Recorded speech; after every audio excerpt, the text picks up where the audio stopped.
Your power bill is going up about $10 a month more for typical customers. Now, a statement from the company says the increase is to offset higher fuel costs used to generate electricity. The company says it doesn't make any money from fuel expenses. Alabama Power just increased rates back in August. All right, now to this video. It's disturbing. A driver plowing through Anniston's Centennial Memorial Park, destroying one of the memorials there. Greer Chapman has an update on repairs as we get closer to Veterans Day. Centennial Memorial Park is home to memorials for law enforcement, World War I and II, the Korean, Vietnam, and Persian Gulf Wars. The park hosts annual ceremonies, including one for Veterans Day, and city leaders say crews have already been hard at work getting everything ready for this year's event.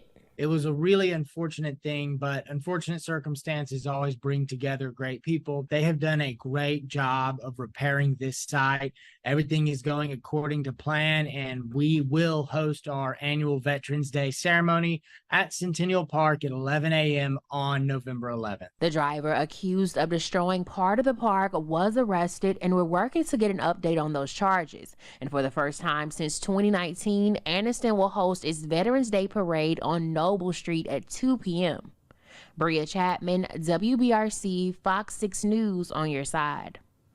New tonight, police in Washington, D.C. announcing they have arrested a 17-year-old accusing him of shooting Tuscaloosa native and former Alabama running back Brian Robinson Jr. in August. And they're looking for another suspect. Robinson now plays for the Washington Commanders. Thankfully, quickly recovered, is back playing with the team. The teen, who was 16 at the time of the shooting, has not had his name released, but is facing assault and robbery charges. We have an update tonight on solutions after a report described a chaotic 911 system in Jefferson County. One of the ideas includes public service announcements to remind you about when to call 911. We talked to several firefighters and emergency workers today, calling it a complex issue with a combination of challenges, and they say the idea to help from the commission is to create informative PSAs to cut down on ambulance and ER wait times. More and more nowadays, people use emergency room physicians as their primary care physicians, and there's a lot of overuse of the ERs. That's why they're so crowded, and there's a lot of overuse in the 911 system. So to put out some education on that, I think would certainly be helpful.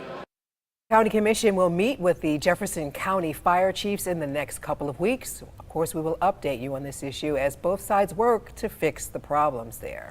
Thanksgiving just a few weeks away, and you can expect to be paying more this year for all of the fixins. Paul Bowen with Paul's Mountain Meats in Gadsden says he's having to jump turkey prices by more than 20%. One reason, the impact of bird flu.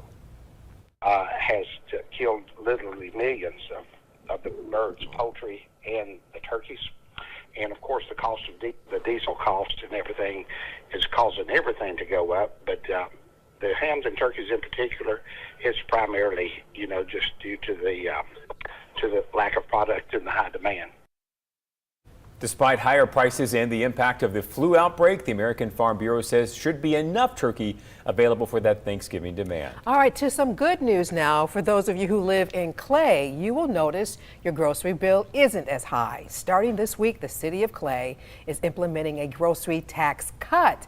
Now, out of the 10 cents grocery taxes statewide, 4 cents goes to local government. The cut is on SNAP-approved groceries at the town's Piggly Wiggly, Publix, and 2 Dollar General stores. The cut means the city will lose $1.3 million out of the budget over the next 2 years, but the city says it's in a good place financially and eager to help out citizens. I don't think municipal government is intended to be a bank, just to say, well, we've got $3 million or $4 million sitting over here in this fund. That doesn't do anybody any good. Well, so far, Clay is the only city to implement this kind of tax cut. You'll see those decreases for the next 2 years, then the city will reevaluate. Well, this week, the U.S. Department of Agriculture announcing it's investing millions now into nearly a dozen rural health care providers across the state. 11 Alabama hospitals or health care authorities will split $7.3 million. The money will help to ensure those healthcare providers can continue serving those communities they proudly call home. New tonight, Auburn Football interim head football coach Carnell Cadillac Williams speaking to the media for the first time since getting the job Monday. Carnell says he knows the circumstances aren't what the program may have wanted, but he's excited for the opportunity. Adds his emotions were all over the place when he got the word he is the interim coach. Coach Williams also sharing part of what he told his team heading into that game on Saturday. Play good football and hard.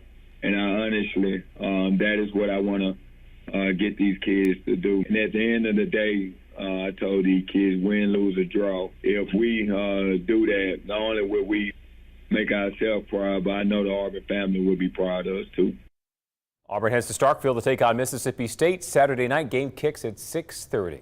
All right, now to our weather every 6, which should be beautiful for football then, and now really not much of anything to complain about there. So let's go to our chief meteorologist to tell us what else we can expect. Yeah, we got some beautiful weather right now. We're enjoying that bright weather, warmer temperatures, and that dry weather hangs on through Friday. But this weekend, we will need to be alert for the possibility of some showers. Auburn fans and Alabama fans traveling down to Louisiana, there will be a pretty good chance during the day, especially on Saturday. At night, we should see that wet weather thin out, and that's what I expect around here. We're going to have some showers during the day, and then we'll have that wet weather thinning out during the evening hours, and maybe a few lingering isolated showers on Sunday. A little bit drier for Monday, but still kind of mild. And we'll see a few showers coming back around Wednesday as well. 76 degrees, overnight lows close to 60. But there's the next 24 hours. And again, tonight, very dry, mild conditions. I do think there could be some fog out there again later on tonight. So watch out for that tomorrow morning as the temperatures cool off into the 50s and upper 40s. But in the morning,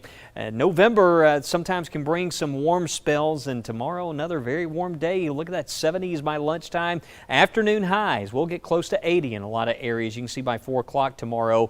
Again, still seeing a lot of 70-degree temperatures there on the map. And we have the Christmas Village Festival happening tomorrow night at the BJCC. Looks like some nice weather out and about in Birmingham and all across the area tomorrow with those comfortable conditions. Here's that next system. There's Saturday at 7 a.m. Looks like we're going to have a line of rain and storms moving in from the west, a front that moves in. And this system, what happens is the main storm center tracks so far north, it leaves this boundary just kind of stalled out here across Alabama. So I want to show you this because I think Saturday in the afternoon we'll start to see this line really weaken. Some of that wet weather could reach us Birmingham, perhaps Gadsden, but notice how that just falls apart there according to some of the data. Maybe a few lingering showers, I think, for the game down in Baton Rouge during the day. Could be some rain for Alabama fans. The evening we may see those showers thinning out, but you can see there model data still shows even over around Starkville, maybe a few showers around Saturday evening. But it looks like Sunday, just a lot of clouds, and again, maybe a shower or two out there. So we're keeping that 30% chance of a shower in the forecast. Not seeing a major severe risk.